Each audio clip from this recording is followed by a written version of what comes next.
hortikan eta listo. Nik hasiko naiz eta...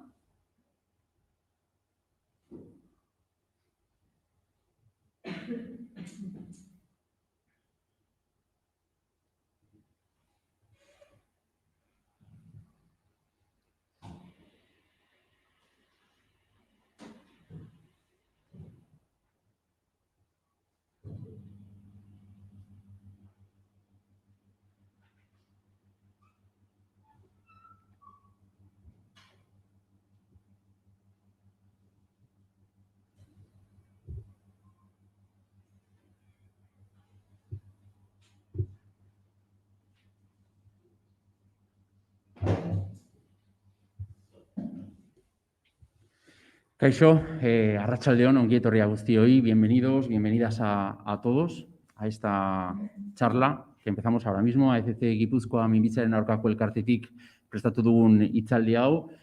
Elkar laguntza proiektuaren aurkezpena izango dugu jarraian, hurrengo minutuetan, eta ezagutuko dugu Euskal Herriko Unibertsitateko psikobiologia saileko ikertzailea den Ibane Aizpuruak prestatu duen lana, doktoretza tesiaren zati bat da eta minbizia duten pertsonen arreta onkologikoa eta bizi kalitatea hobetu nahi ditu. Vamos a conocer hoy cuáles son esos efectos que en el ámbito biológico, psicológico y también social tiene un cáncer de mama. Lo vamos a conocer también gracias a Marisa, que es una persona que nos va a ofrecer su testimonio en primera persona, y también gracias a Ibane Aizpurua, de la Universidad del País Vasco, en este trabajo que desarrolla junto con la Fundación Onkologikoa. Esplikatuko dizuet ere bai, hitzaldi hau hemen Urola Garaia eta Goierri inguru honetan minbizien aurkako astean barruan kokatuta dagoela, eta aste honen bidez 3 gauza lortu nahi ditugu. Alde batetik laguntza gehiago lortu, beste aldetikan gure arreta nolabait igo eta indartu, eta beste aldetik ere bai minbizia duten biztanle gehiagorengana iritsi. 3 los objetivos de esta semana, que empezamos el lunes. Por un lado, incrementar nuestros servicios, reforzar la atención y llegar a más personas. Y para eso estas charlas que comenzamos el lunes en Ordizia, ayer estuvimos en Legorreta, hoy toca Legazpi y mañana será Zumárraga, hablando del documento de voluntades anticipadas, y el viernes vamos a dar una serie de pautas para ayudar a los menores cómo afrontar el final de vida de un familiar, gracias a Spanogi y con una charla más que interesante en Beasain. Ibane Aizpurua, arratsaldeon. Bueno, pues Ibane nos va a explicar hoy este programa de apoyo social entre pares. ¿En qué momento está? ¿En qué fase está? Bueno, pues el programa inició en 2019, está previsto que finalice en el 2022, 2023, entonces ahora diría que estamos en una fase intermedia. Fase intermedia. Vale. Y además he visto que hay 62 pacientes que de manera voluntaria han colaborado en este proyecto. Exacto, actualmente contamos con la participación de 62 de ellas. Y bueno, el objetivo sería llegar a 120 pacientes, por lo tanto, bueno, pues esperamos poder alcanzar esa cifra, ¿no? Bueno, pues vamos a conocer cómo afecta en lo personal, en la persona, a través de esos 3 ámbitos, biopsicosocial, un cáncer de mama. Así que nada, la palabra para ti cuando tú quieras, Ibane. Vale, a mi esker. Bueno, arratsaldeon eta mila esker guztioi bertaratzeagatik. ¿No se oye? ¿No? Vale. Vale, quizás es por la mascarilla. Voy a intentar hablar lo más alto posible, entonces. Vale. Bueno, mi nombre es Ibane Aizpurua y pertenezco al equipo de investigación de psicobiología de la Facultad de Psicología de la Universidad del País Vasco. Actualmente me encuentro cursando mi 2º año de doctorado bajo la dirección de Amaia Arregui y Joana Pérez Tejada, y con mi proyecto de tesis busco evaluar la efectividad de un programa de acompañamiento entre pares en pacientes con cáncer de mama del Hospital Onkologikoa de Gipuzkoa, llamado Elkar Laguntza. La aplicación de este programa implica que antiguos pacientes que han superado la enfermedad puedan aportar parte de su experiencia y su apoyo a personas que han sido recién diagnosticadas, todo ello con el objetivo de mejorar su calidad de vida. Por lo tanto, mi objetivo con esta charla es trasladaros el trabajo que nuestro equipo de investigación, en colaboración con el personal del Hospital Oncológico de Guipúzcoa y las voluntarias que de forma totalmente desinteresada están participando en el programa, estamos llevando a cabo con pacientes recién diagnosticadas de cáncer de mama. Con lo cual, bueno, comenzaré esta charla hablándoos de dónde surge o de dónde nace este proyecto y las evidencias en las cuales nos basamos para poder fundamentar el mismo. También os hablaré de las necesidades que se pretenden cubrir a través de la aplicación del programa, además de la metodología y los resultados que hemos obtenido hasta el momento, ¿vale? Posteriormente, nuestra querida Marisa, voluntaria del proyecto y superviviente de cáncer de mama, que actualmente está participando con nosotros en el programa, compartirá sus experiencias y vivencias tanto como acompañante de 3 pacientes con cáncer de mama, como desde su propia experiencia como expaciente. Por lo tanto, tanto Marisa como yo esperamos que esta charla os resulte interesante y os invitamos a que formuléis todas las preguntas y todas las dudas que os surjan a lo largo de la misma, ¿vale? Bueno, pues dicho esto, vamos a comenzar. Bueno, el estrés emocional. ¿Os suena de algo este término o lo habéis escuchado alguna vez? Vale. El estrés emocional hace referencia a una experiencia emocional desagradable que suele ir acompañada por la presencia de síntomas ansioso-depresivos que, sin llegar a ser comparables con una depresión mayor o con un trastorno psiquiátrico severo, tiene la capacidad de interferir en la habilidad de la persona para enfrentar los eventos estresantes del día a día, ¿vale?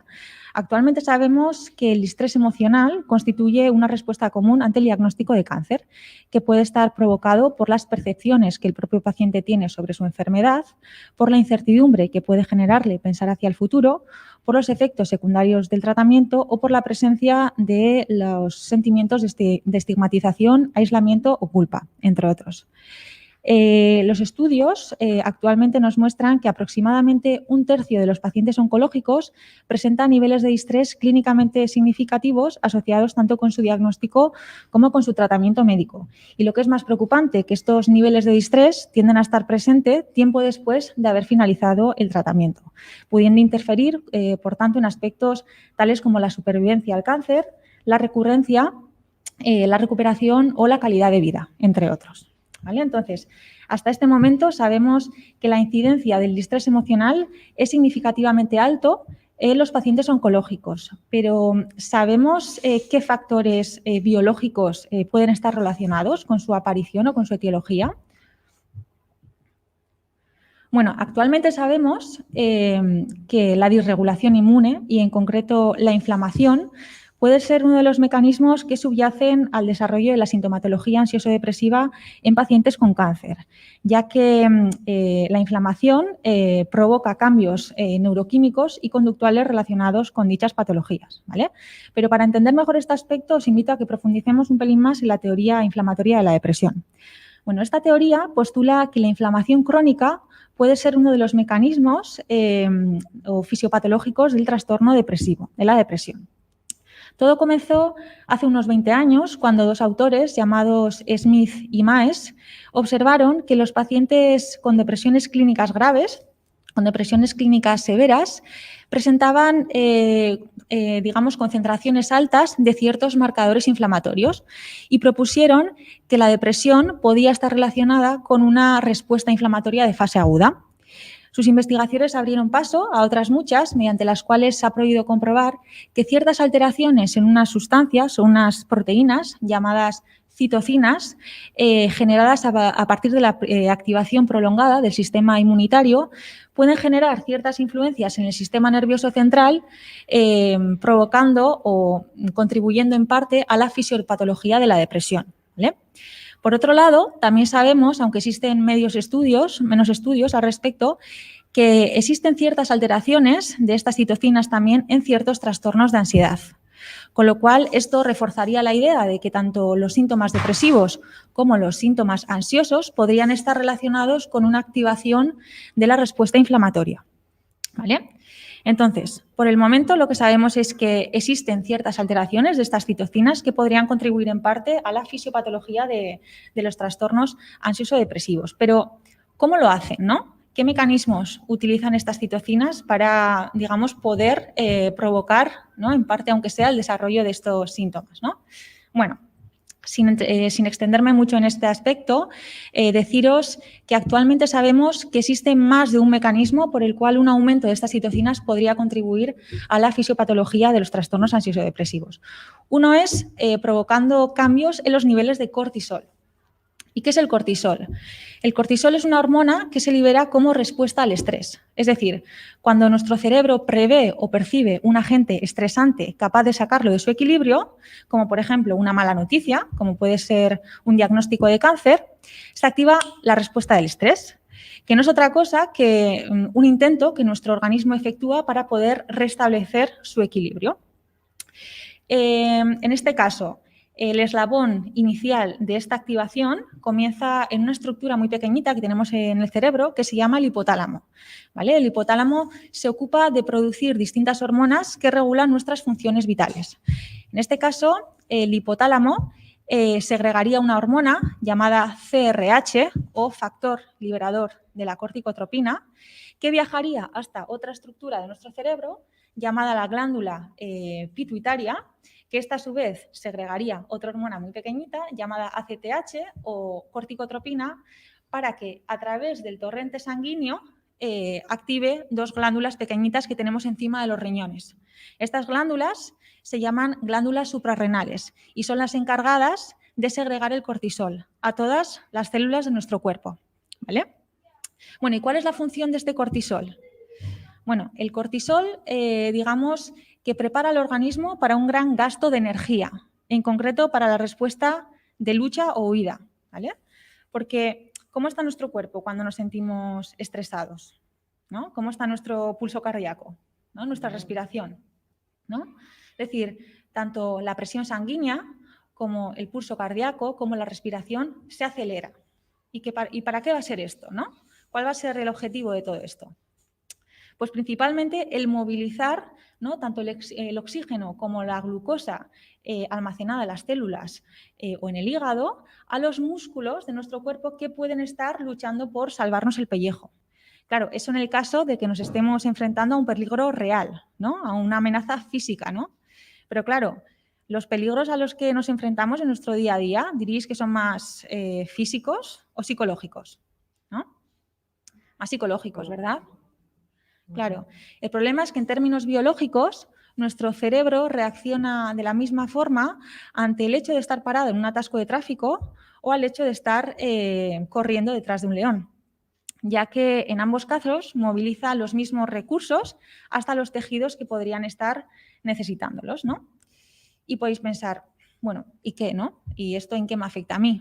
Y bueno, en realidad nos podría dar igual si no fuera por el hecho de que los eventos estresantes nos hacen enfermar, ¿no? Y es que si este sistema se mantiene sobreactivado durante mucho tiempo, con niveles de cortisol elevados, ¿no?, el organismo empieza a entrar en una fase de agotamiento con síntomas muy parecidos a los que podemos encontrar en la depresión y también en algunos trastornos de ansiedad, ¿no? Y es que un dato confirmado por diferentes estudios es la presencia de una secreción alta de cortisol en síntomas depresivos, en pacientes con depresión, y también unas alteraciones de este cortisol en algunos trastornos de ansiedad, ¿vale? ¿Y qué ocurre? Que parece ser que estas alteraciones en estas citocinas podrían estar en parte contribuyendo a que este sistema se mantenga sobreactivado, ¿vale? Por lo tanto, este sería un mecanismo, ¿vale? Otro mecanismo diferente sería el de los neurotransmisores, es decir, las alteraciones en estas citocinas tienen la capacidad, al parecer, de reducir la disponibilidad de ciertos neurotransmisores necesarios para que nuestras neuronas se comuniquen correctamente entre sí, ¿vale? Estas neuronas serían la serotonina, la dopamina y la noradrenalina, con lo cual, si estas alteraciones, las citocinas producen alteraciones en la transmisión de los neurotransmisores, esto puede propiciar la aparición de la sintomatología ansioso-depresiva también, ¿vale? Bueno, esto desde el punto de vista biológico. Ahora bien, sabemos que algunos factores psicológicos, entre ellos el apoyo social, puede influir en la vulnerabilidad al desarrollo de la sintomatología ansioso-depresiva en pacientes con cáncer. De esta forma, el apoyo social ha sido identificado como un contribuyente importante para el bienestar general, ya que actúa amortiguando el impacto negativo que las experiencias estresantes pueden tener en la salud.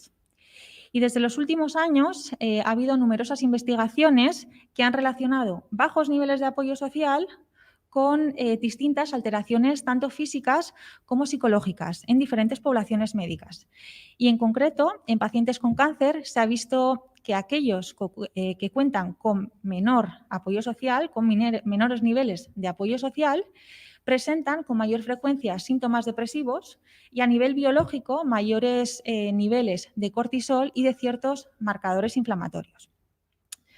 En estos pacientes también se ha visto que el apoyo proporcionado tanto por la pareja, por la familia o los amigos desempeña un papel fundamental tanto en la adaptación a la enfermedad como en la reducción de la sintomatología ansioso-depresiva relacionada con el tratamiento.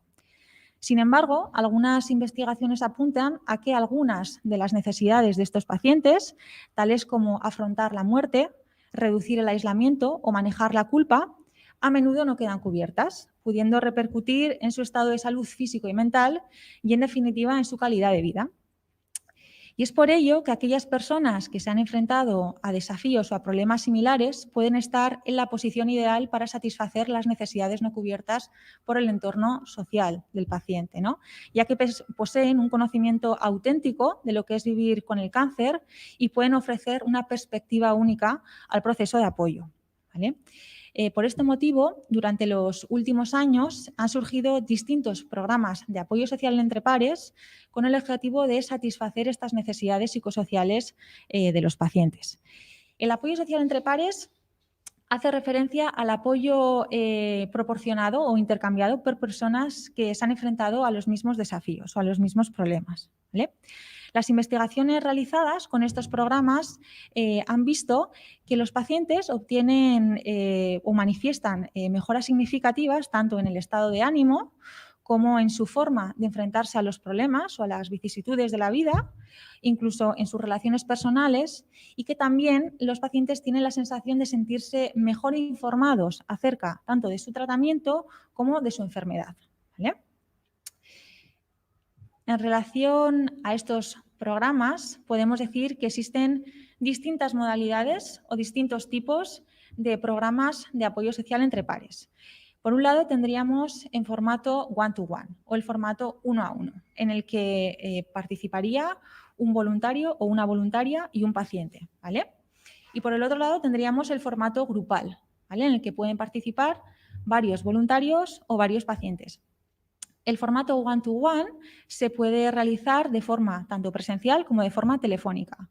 Y los formatos grupales, los programas grupales se pueden realizar de forma presencial, telefónica o a través de Internet, a través de distintos foros o chats, ¿vale? Entre las distintas modalidades, aunque existen pocos estudios rigurosos al respecto, al parecer los beneficios, ¿no?, que se obtienen del formato one-to-one son bastante similares a los encontrados por los formatos grupales, ¿vale? Pero, sin embargo, los pacientes tienden a preferir uno de los dos formatos, tienden a decantarse por uno de los dos formatos. ¿Cuál pensáis que puede ser? ¿Presencial? ¿Individual? Bueno, individual, sí. En realidad, las investigaciones nos dicen que los pacientes suelen preferir este tipo de programas. ¿Y por qué? Bueno, al parecer, en los programas de tipo grupal, los participantes suelen pertenecer a distintas etapas o trayectorias del cáncer, ¿no? Lo que hace más difícil es satisfacer las necesidades individuales de cada uno de los componentes del grupo. Al fin y al cabo, es más fácil, ¿no?, el compartir con la otra persona algo si sabes que la otra persona ha estado, ¿no?, viviendo lo mismo que tú, ¿no?, que ha tenido el mismo tratamiento, el mismo tipo de tumor, ¿no? Es un poquito por eso, es más fácil empatizar con la otra persona en este caso.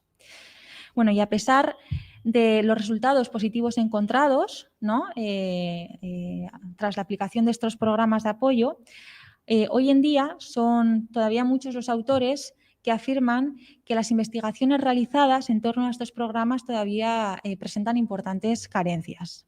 Entre las carencias encontradas podríamos numerar pues, la falta de un marco teórico claro, de descripciones adecuadas de los participantes de estos programas o de la metodología empleada en los mismos, ¿no? Por lo tanto, es necesario un mayor número de investigaciones orientadas a esclarecer tanto el impacto biológico como el impacto psicológico de la participación en un programa de apoyo social entre pares en pacientes con cáncer. Bueno, y precisamente por este motivo, el presente proyecto de investigación pretende desarrollar, implementar y evaluar la efectividad de un programa de apoyo social entre pares en pacientes con cáncer de mama de la Fundación Onkologikoa de Guipúzcoa.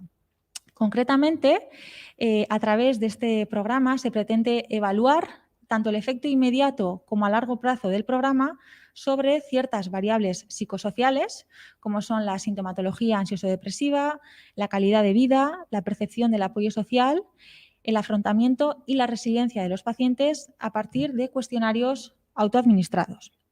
También se pretende evaluar el efecto del programa sobre el sistema inmune a través de la determinación de estas citocinas, de los niveles de estas citocinas en sangre, ¿vale? En muestras de sangre. Y también se pretende evaluar el efecto del programa en el sistema endocrino a través de la medición de los niveles de cortisol en saliva de las participantes, ¿vale? Comentaros que también evaluaremos en qué momento es más efectiva la aplicación del programa, aplicándolo tanto en pacientes recién diagnosticadas como en pacientes que han finalizado su tratamiento médico. Bueno, en cuanto a la metodología del estudio, comentaros que se trata de un ensayo clínico longitudinal, que a diferencia de los diseños transversales, en los que únicamente evaluamos a los pacientes en un momento concreto, los diseños longitudinales nos permiten evaluar en el tiempo a los pacientes para saber si los efectos de un determinado tratamiento o programa son duraderos en el tiempo. En cuanto a la intervención, comentaros que estará formada por 8 sesiones presenciales o telefónicas de apoyo social entre pares que tendrán lugar una vez cada 15 días, con lo cual la duración total del programa será de 4 meses. En cada sesión participará una voluntaria y una paciente, ¿vale? Y las sesiones serán llevadas a cabo por voluntarias que en su día recibieron un diagnóstico de cáncer de mama y que actualmente han finalizado sus tratamientos médicos desde hace al menos un año. En cuanto a la captación de las voluntarias, comentaros que inicialmente establecimos el primer contacto con ellas a través de encuentros informativos y cartas enviadas a través del hospital, también a través de la Asociación Cachalín de Guipúzcoa y también a través del programa Paciente Activo de Osakidetza. Tras evaluar que las voluntarias presentaban una adecuada remisión y se encontraban en perfecto estado psicológico, ¿no? Y el asegurarnos de que la participación en el programa les supusiera el menor impacto psicológico posible, las voluntarias seleccionadas formaron parte en un programa de formación llevado a cabo por 2 profesoras de la universidad, de la Facultad de Psicología, en el que se abordaron diferentes aspectos como la regulación o la expresión emocional, las habilidades comunicativas, la empatía o la escucha activa, entre otras. Esta formación estuvo dividida en 6 sesiones presenciales, cada una de ellas de 3 horas, que se llevaron a cabo a lo largo de 3 meses. Y el objetivo con esta formación fue el ofrecer a las voluntarias de las herramientas necesarias para poder facilitarles el realizar un adecuado seguimiento de las participantes, de las pacientes. Bueno, en relación a las pacientes, comentaros que serán 120 pacientes con cáncer de mama de la Fundación Onkologikoa de Guipúzcoa. Estas pacientes serán emparejadas con una voluntaria concreta en función de su tipo de tumor y de su tratamiento médico. ¿Y por qué hacemos esto? Porque las investigaciones nos dicen que para que los programas de apoyo sean efectivos, las voluntarias y las pacientes tienen que compartir al menos estas 2 características. Como os comentaba antes, para poder compartir, ¿no?, una experiencia y para poder empatizar con la otra persona es más fácil, ¿no?, el saber que la otra persona ha pasado por la misma situación por la que has pasado tú. Aquellas pacientes interesadas en participar serán seleccionadas aleatoriamente para formar parte tanto del grupo experimental 1 o del grupo experimental 2, de forma que las pacientes pertenecientes al grupo experimental 1 recibirían el programa durante el tratamiento médico y las participantes pertenecientes al grupo experimental 2 recibirían el programa una vez habiendo finalizado el tratamiento médico. Esto de alguna forma nos permitiría saber en qué momento es más efectiva la aplicación del programa. Si durante el tratamiento o una vez que esté ha finalizado. Bueno, en este cronograma se muestran las evaluaciones a las cuales será sometida cada una de las pacientes del estudio. En total, cada una de las pacientes será sometida a 4 evaluaciones diferentes, ¿vale? Y en cada una de las evaluaciones se medirán tanto variables psicológicas como variables biológicas. Las variables psicológicas las mediremos a través de cuestionarios psicológicos que los pacientes rellenarán en sus propias casas. En relación a las variables biológicas, comentaros que utilizaremos muestras de sangre y de saliva. Es decir, las extracciones de sangre las realizarían las enfermeras del Hospital Oncológico A y las muestras de sangre se las tomarían las propias participantes en sus propias casas, con el material que les habríamos dado previamente para ello. ¿Vale? En relación a la frecuencia de las evaluaciones, comentaros que la primera evaluación la haríamos entre el diagnóstico y el inicio del tratamiento médico, tanto en el grupo 1 como en el grupo 2. La segunda evaluación la haríamos 4 meses después, que en el caso del grupo experimental 1 coincidiría con el fin del programa de apoyo. ¿Vale? Si os fijáis, el grupo 2 no recibiría el programa en el momento de la evaluación 2. Esto lo hacemos para poder comparar los dos grupos, para saber si existen diferencias entre ambos grupos. ¿Vale? La tercera evaluación la haríamos al fin del tratamiento médico, tanto de la radioterapia como de la quimioterapia. ¿Vale? Y la evaluación 4 la realizaríamos 4 meses después del fin del tratamiento médico, que en el grupo experimental 2 coincidiría con el fin del programa de apoyo. Es decir, tanto el grupo 1 como el grupo 2 recibiría el programa de apoyo, pero en momentos distintos. ¿Vale? Bueno, y ya llegados a este punto, antes de profundizar en los resultados, me gustaría comentaros que actualmente tenemos 62 pacientes y 12 voluntarias en el estudio.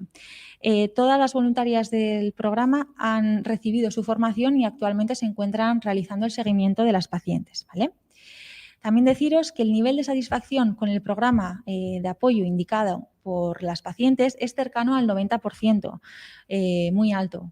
Por lo tanto, esperamos seguir manteniendo este nivel de satisfacción con las siguientes pacientes que entren en el programa.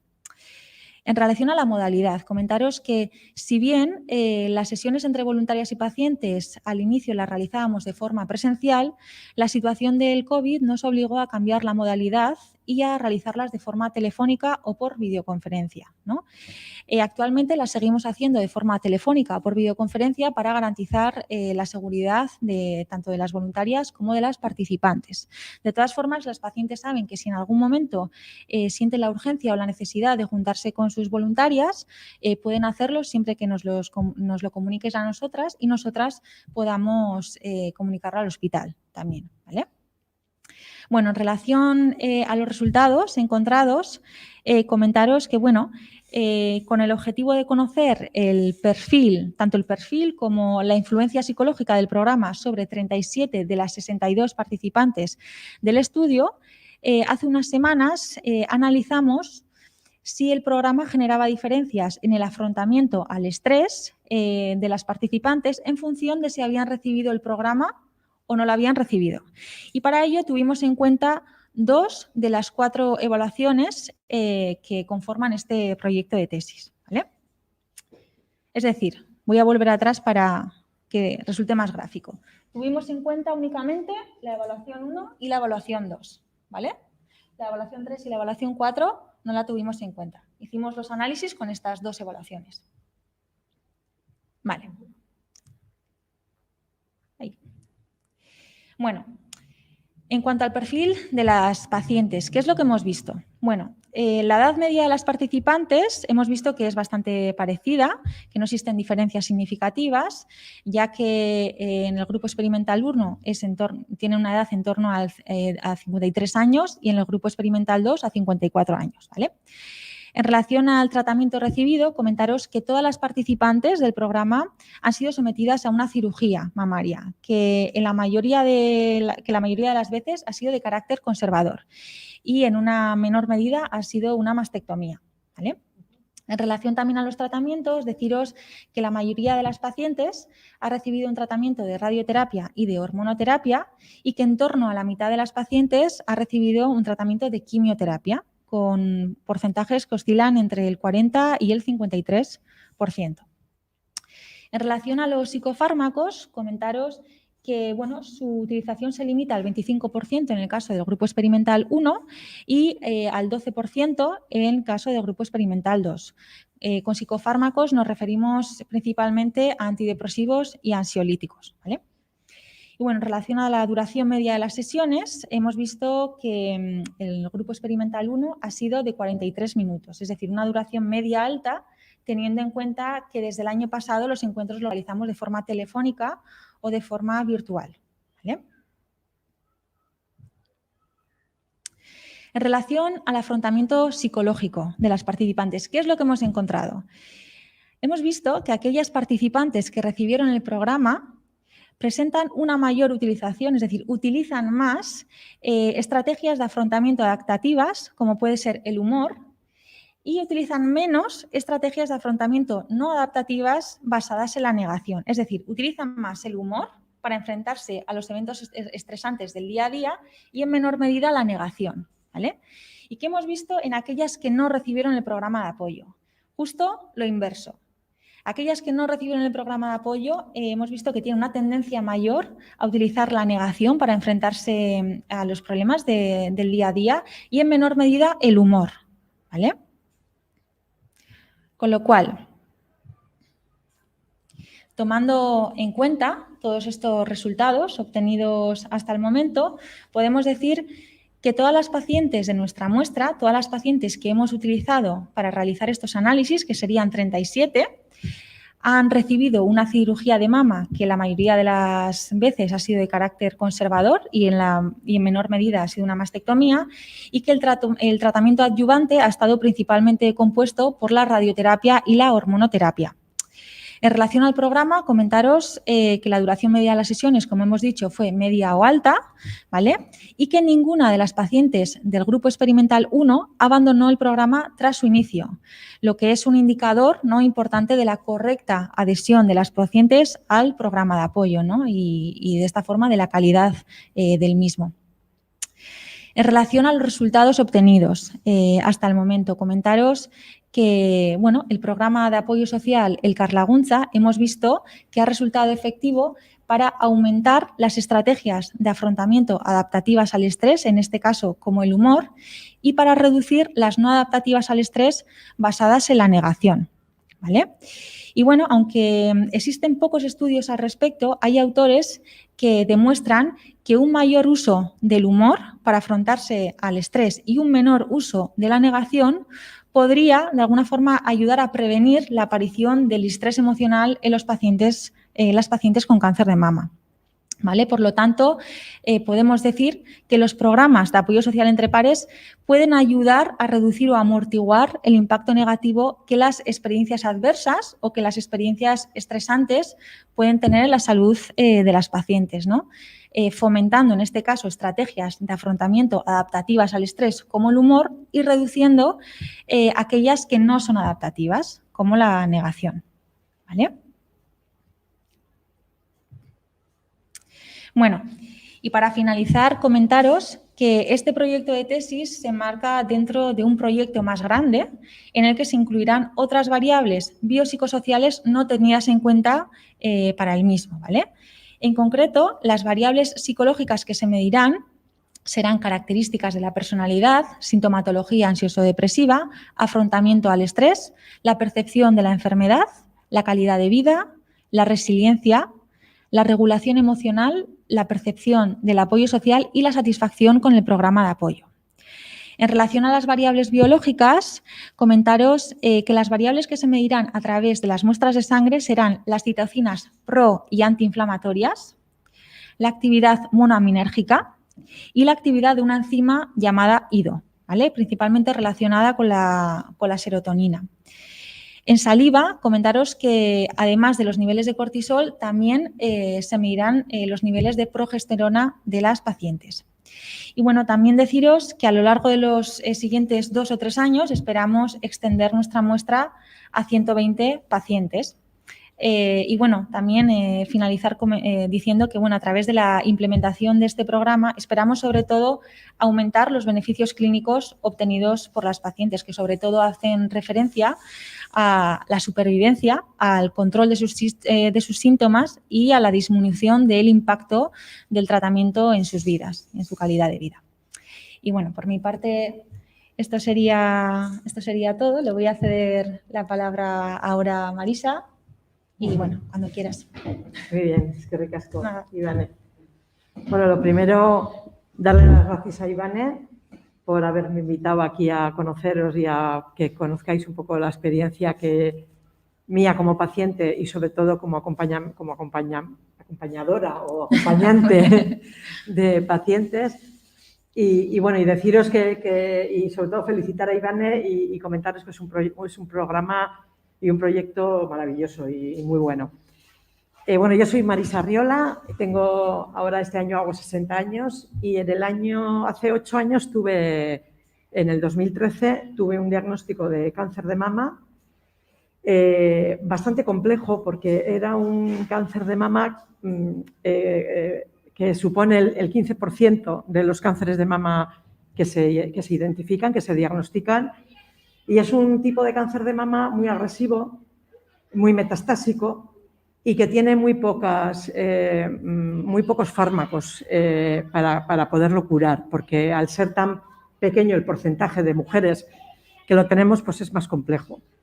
Entonces, bueno, pues las noticias en principio no fueron nada buenas, pero bueno, pues entre el equipo del oncológico y también lo que puse yo por mi parte de quererme curar, pues al final tuve suerte y todo se desarrolló bien, un año de suplicio chino y luego ya, pues bueno, ya me veis, ¿no? Pues bien. Bueno, mi vivencia con el cáncer, como ha dicho Ivane, el día que te lo diagnostican es un día que yo no sé cómo explicarlo. Bueno, pues no sé si eran las citoquinas o la progesterona o qué era, pero yo estaba fatal porque es que de repente tú te sientes bien, tienes tu vida, te van las cosas bien, tienes problemas como todo el mundo y ese día pues se te cae todo, ¿no? Y además de la parte física, de que te pones nerviosa y de que no sabes, tiemblas, dices, ¿y esto por qué me pasa? ¿Y por qué me ha tenido que ocurrir a mí? ¿Y ahora qué voy a hacer? Y mis padres, el sentimiento también de culpa, ¿no? De decir, pues vale, pues yo tengo ya 52 años, he vivido muy bien, he disfrutado de la vida, pero ¿y qué va a ser de mis padres? ¿Cómo les digo yo esto a mis padres, ¿no? Que la lógica es como un poco ilógico, ¿no? Y a mis hermanos, yo no tengo hijos, pero mis hermanos, mis sobrinos, bueno, pues es una locura en los primeros momentos, ¿no? Pero bueno, pues al final no te queda otra que asumir que vas a estar en buenas manos, que vas a estar que tenemos un sistema sanitario muy bueno y que tenemos muy buenos médicos y que te vas a curar. Y a partir de ahí, pues ya todo se va encarrilando, asumes el diagnóstico y te pones en manos de los médicos, de las enfermeras, de todo el equipo, de los psicólogos.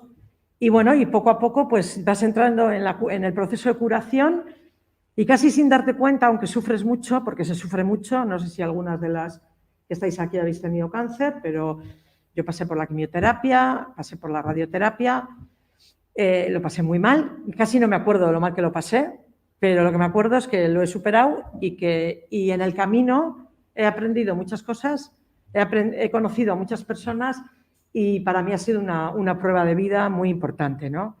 Y sobre todo yo tenía necesidad en la medida en la que pudiese, ayudar. Lo que no sabía es cómo.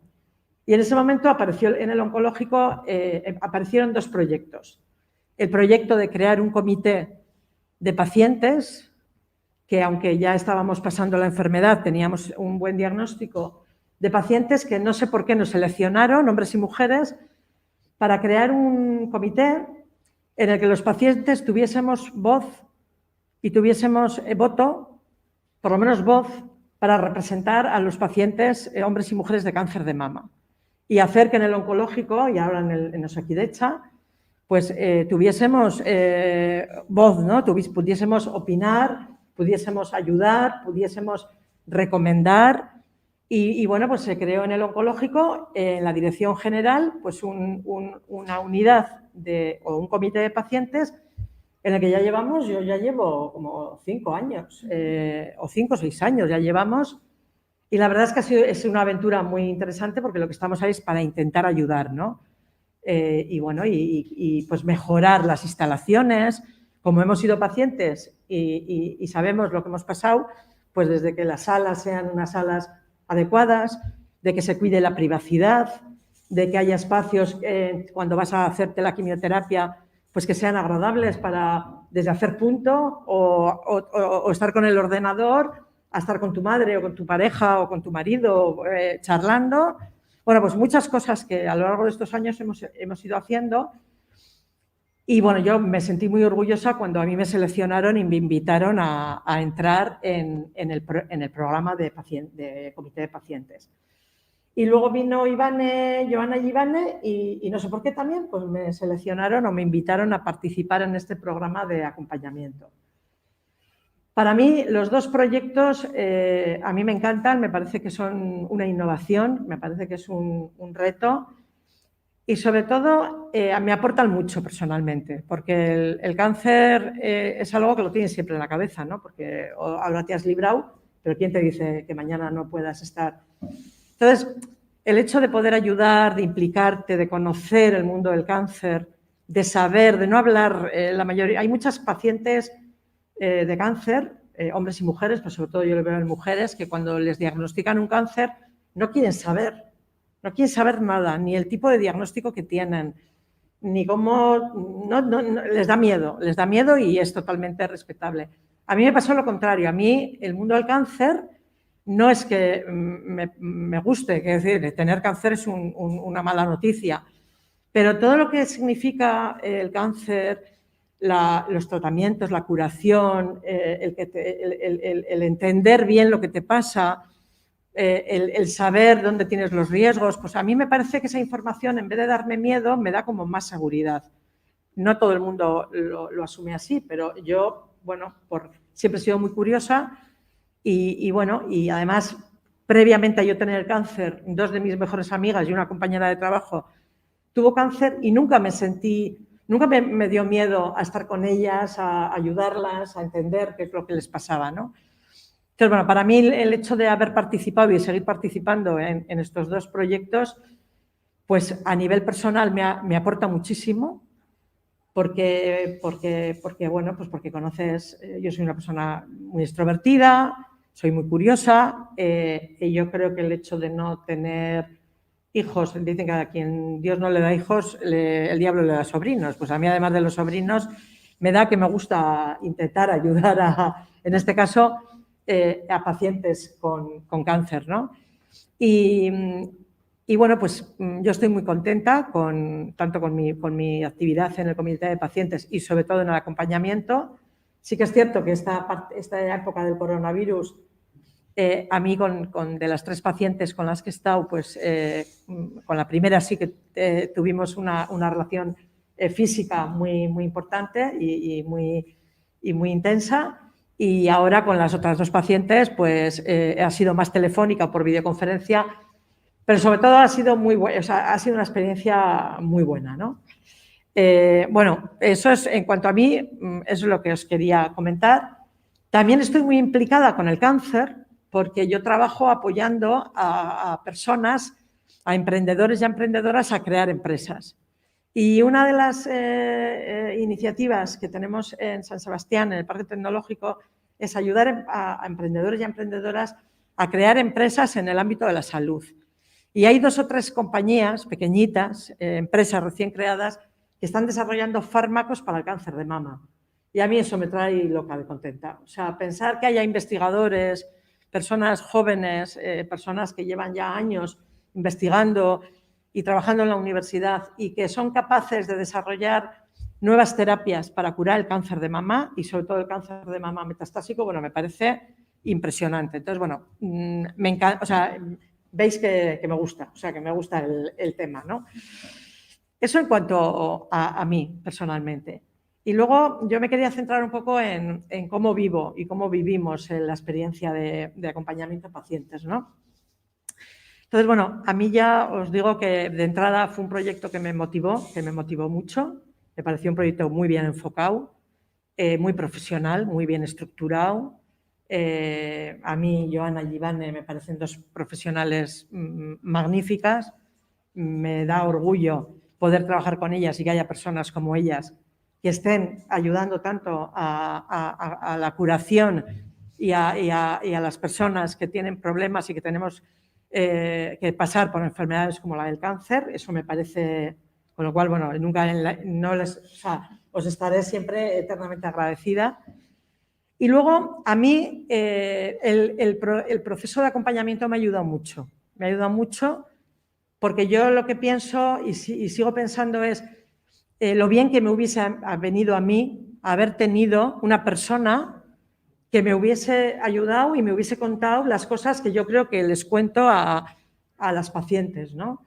Y yo creo que eso es muy importante porque ese nivel de angustia, de falta de información, porque hay veces que los médicos son maravillosos, pero son muy herméticos, ya sabéis cómo son los médicos, ¿no?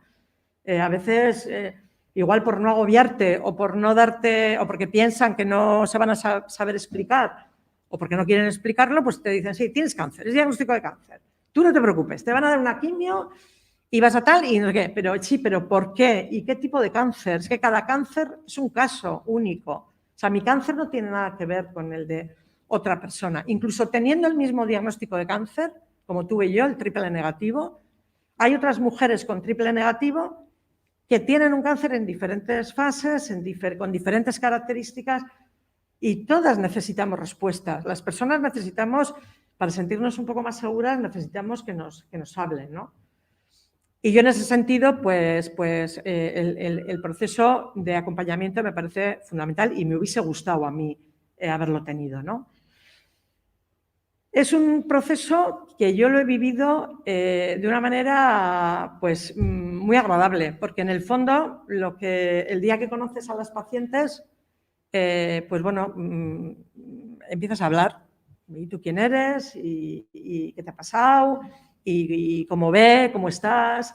¿Y desde cuándo? Y cómo, bueno, pues empiezas a hablar y entonces en ese proceso de hablar y de conversar, pues empieza ya a generarse un entorno bastante agradable, ¿no? En mi caso, yo he acompañado a 3 pacientes muy diferentes entre sí, no tanto en edad, aunque sí alguna más jovencita y otras 2 más cercanas a mi edad, pero muy diferentes entre sí, con personalidades diferentes, pero lo que nos ha unido es que a lo largo de esas conversaciones no solamente yo les he podido entender cómo están, qué les pasa, las relaciones que tienen con su pareja, con su marido, con sus hijos, con la familia, el que te digan y te comenten el miedo que les da, esto cómo va a ser, esto qué va a ocurrir, cuándo se termina, qué posibilidades, duele, la quimioterapia duele, la radioterapia duele. Cosas que son preguntas que os parecerán a veces un poco tontas, pero que son preguntas muy importantes, ¿no? Para sentirte segura. Entonces yo creo que a lo largo para mí, el proceso de hablar y de que en las 8 sesiones telefónicas o presenciales nos vayamos conociendo, nos vayamos entendiendo, vayas entendiendo dónde le puedes ayudar más a esa persona. El humor, yo soy bastante cachonda. En general me río hasta de mi propia sombra, en general. Y con el cáncer para mí ha sido la mejor medicina. Reírme y relativizar el problema dentro de la lógica, no ser una inconsciente. pero a mí el humor me gusta y yo el humor lo desarrollo con los médicos, con las pacientes y con las compañeras o las pacientes a las que acompaño. Yo creo que en general se ríen bastante conmigo, porque soy un poco gansa. Y les cuento cosas de lo que a mí me ocurría, pues por ejemplo, pues a mí la quimioterapia, a mí no me quitó el hambre, a mí me daba más hambre. Sí que tenías la boca mal y tal, y yo les contaba cómo, pues a mí me gustaba, hasta los oncólogos se quedaban impresionados, porque a mí me apetecía comer lo que yo decía, comida antigua, purrusalda, callos, sopa de ajo, me dio por la sopa de ajo, o sea, cosas de que has vivido con tus tites, con tus amamas, en mi caso en el caserío ahí en Vizcaya, tal, chorizos, morcilla, o sea, pasé por toda la chacinería, oreja, todo. Entonces, bueno, pues eran cosas, claro, cuando hablas con ellas y con los pacientes, y hay algunos que dijo, pues me están teniendo una ganas de vomitar oyéndote, y yo te digo, pues a mí me pasa lo mismo y tal. Bueno, pues ese humor bueno, pues de reírte, de disfrutar, joder, pues también de que el hecho de que uno les cuente, mira, esto también hay que decir que las pacientes que acompañamos tienen siempre bastante buen resultado, muy buen resultado, o sea, muy buen pronóstico, pronóstico. Eso ayuda mucho, claro. Yo no podría enfrentarme a una paciente con un cáncer metastásico, porque eso es terrible. No sé cómo lo haría y ni creo que podríamos hacerlo.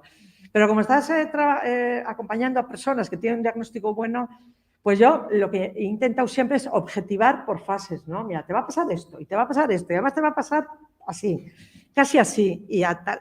Y todos somos diferentes, pero bueno, pues, y no te preocupes. Y la radioterapia, por ejemplo, pues, ahí no sé por qué nos da pavor la radioterapia. Digo, si yo la radioterapia en el oncológico me dijeron a ver si por favor podía hacerlo a las 9 menos cuarto de la noche para que las personas mayores que venían de la provincia tuviesen las horas más de la tarde y de la mañana. Y dije, perfecto, yo luego me iba a tomar un vino, porque eran todos los temas. A mí el vino me entraba y bueno, siempre me ha gustado el vino, pero y los oncólogos me decían vino bueno y con moderación, pero bueno. Pues bueno, ese tipo de cosas, ¿no? ¿Qué se puede comer? ¿Qué se puede beber? Porque hay muchos mitos alrededor del cáncer. Y yo voy notando que conforme van pasando los días y las charlas, pues se genera también, más allá de una mayor tranquilidad, se va generando una cierta, yo no lo llamaría amistad, porque no son amistades en tan poco tiempo, pero una afinidad importante y gusto, ¿no? Por volverte a oír. Y la verdad es que yo creo que es muy beneficioso para las que lo pasan, para las que están en el proceso que acompañamos. Y luego también digo que para mí es un alivio, yo lo hago con mucho gusto porque a mí también me trae mucho beneficio. El hecho de que dentro de tu día a día, que mi día a día a veces es una locura, ahora acabo de venir de Bilbao y tal, y digo, qué bien me he escapado de las reuniones que tenía en Bilbao para estar aquí porque me apetece, esto me gusta.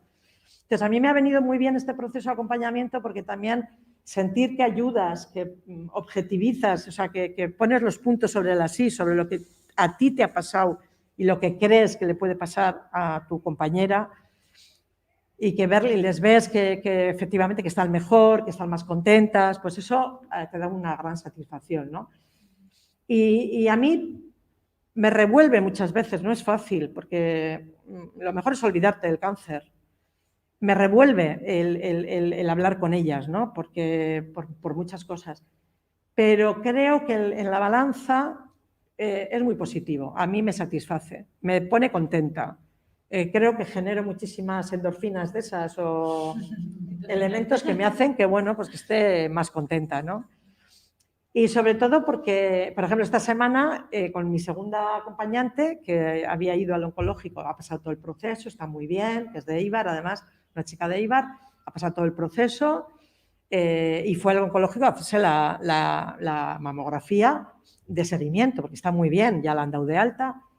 hoy tengo muchas ganas de verte, Marisa, quedamos a tomar un café y tal, pero no pude porque me hacían la prueba de COVID, que tenía dolor de garganta y por si acaso me hicieron el lunes y no pude estar con ella, ¿no?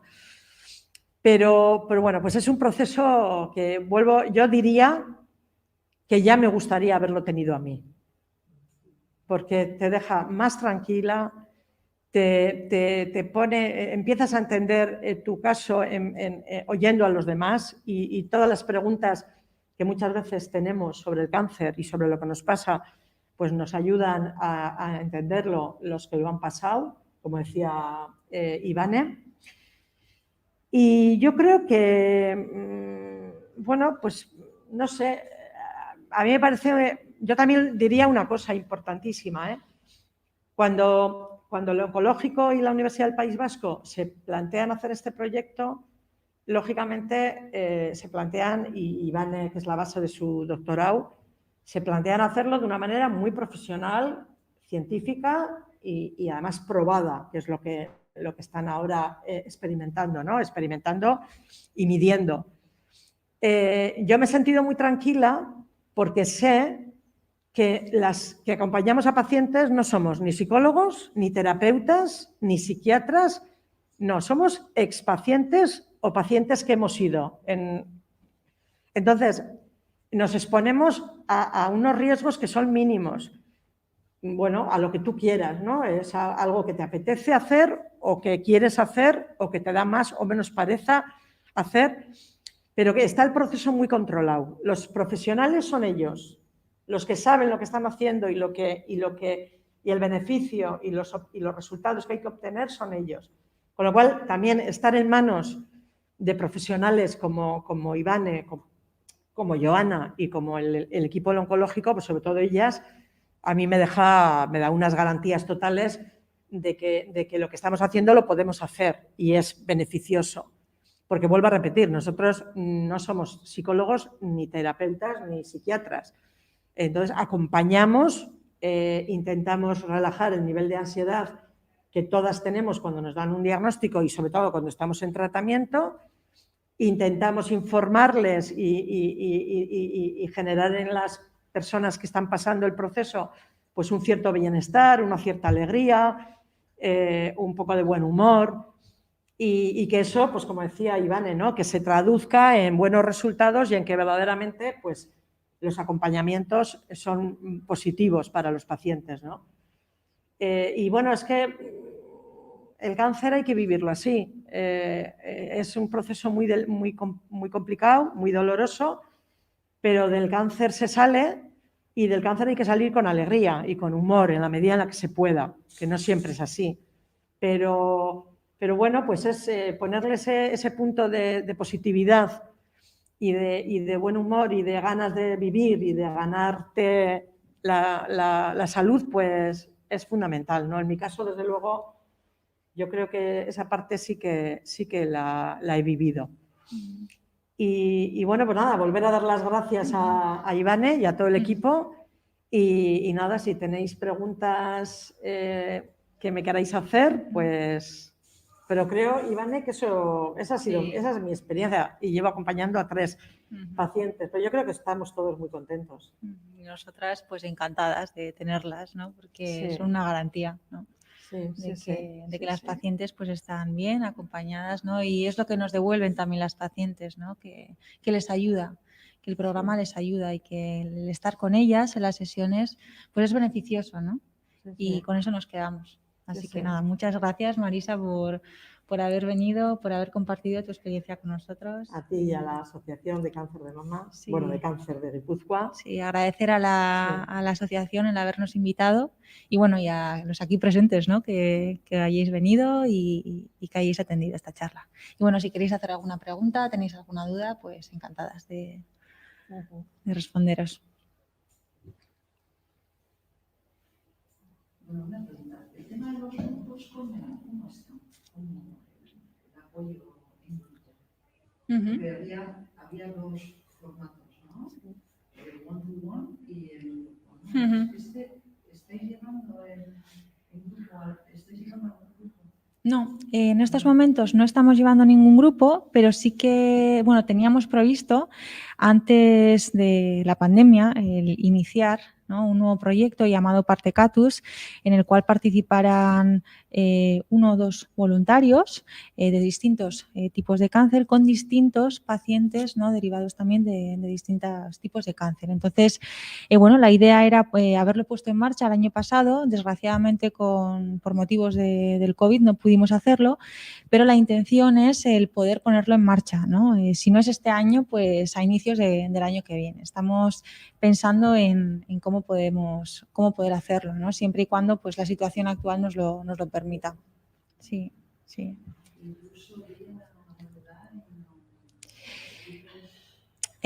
Bueno, al final sí que es verdad, ¿no?, que podría existir esa posibilidad, ¿no? Lo que pasa que nos parece un poco frío, por lo menos de momento, ponerlo en marcha así, ¿no? Siempre la prioridad ha sido hacerlo de forma presencial, ¿no? Quizás un grupo que haya comenzado previamente y que haya funcionado de forma presencial, el hacerle un seguimiento no virtual podría ser, ¿no?, podría ser una, bueno, pues, una opción, ¿no?, a tener en cuenta. Pero en estos momentos nuestro objetivo sería ponerlo en marcha de forma presencial. Entonces, bueno, esperamos poder ponerlo en marcha. Si no es a finales de este año, pues a principios del que viene, pero el proyecto está. Y se llama, en principio, la Partecatus. Partecatus, ahí. Ahí. Sí, es importante, ¿no?, el hacer el vínculo primero a nivel presencial para Sí, llevarlo después, ¿no?, por la vía que sea. sí, Ujú. sí. Sí, sí, Eso. seguro que sí, Ujú. sí, sí. Ujú. ¿Tenéis alguna otra duda, pregunta? ¿No? Yo creo que ahora es un aplauso.